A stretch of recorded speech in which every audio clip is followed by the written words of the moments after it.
Ni Kak Fauzan dhamir ala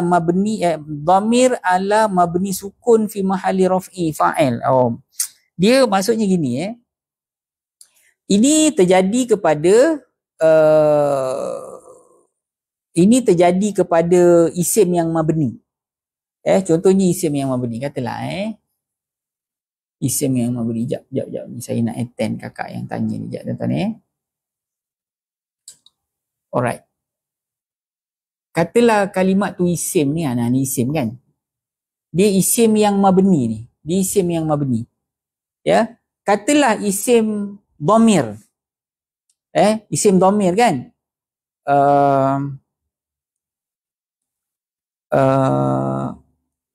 Katalah macam mana saya nak bagi contoh.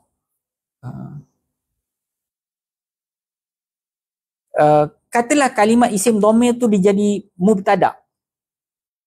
Dia jadi mubtada. Katalah dhamir tu anta kan, dia jadi mubtada. Jadi sepatutnya kalau mubtada dia mesti kena baris depan. Mubtada dia pangkat dia marfu' kena baris depan kan. Katalah kalimat anta tu dia jadi mubtada. Dia jadi mubtada subjek kan. Jadi anta tu sebab dia kalimat yang mabni, kita kena maintain perkataan dia anta, ta. Jangan pandai-pandai tukar jadi antu. Walaupun dia sedang berpangkat marfu', kita tak boleh tukar dia jadi antu. Faham tak? Kita kena maintain perkataan tu anta sebab apa? Dia kalimat fi'il yang kebal, yang mabni. Tak boleh ubah baris. Okey, dengar tuan-tuan Jadi kat situlah baru timbulnya perkataan dia isim mabni alal fathi.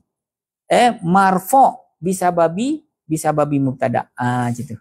Faham tak? Ke pening? Kalau pening nanti lain kali saya jelaskan lagi.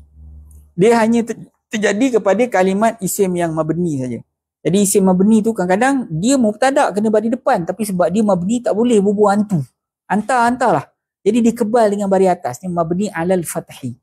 Mabni kebal dengan baris atas. Tapi fi mahalli raf'i, di tempat rafa', di tempat baris depan. Dia kebal dengan baris atas, sebenarnya dia tu kebal dengan baris atas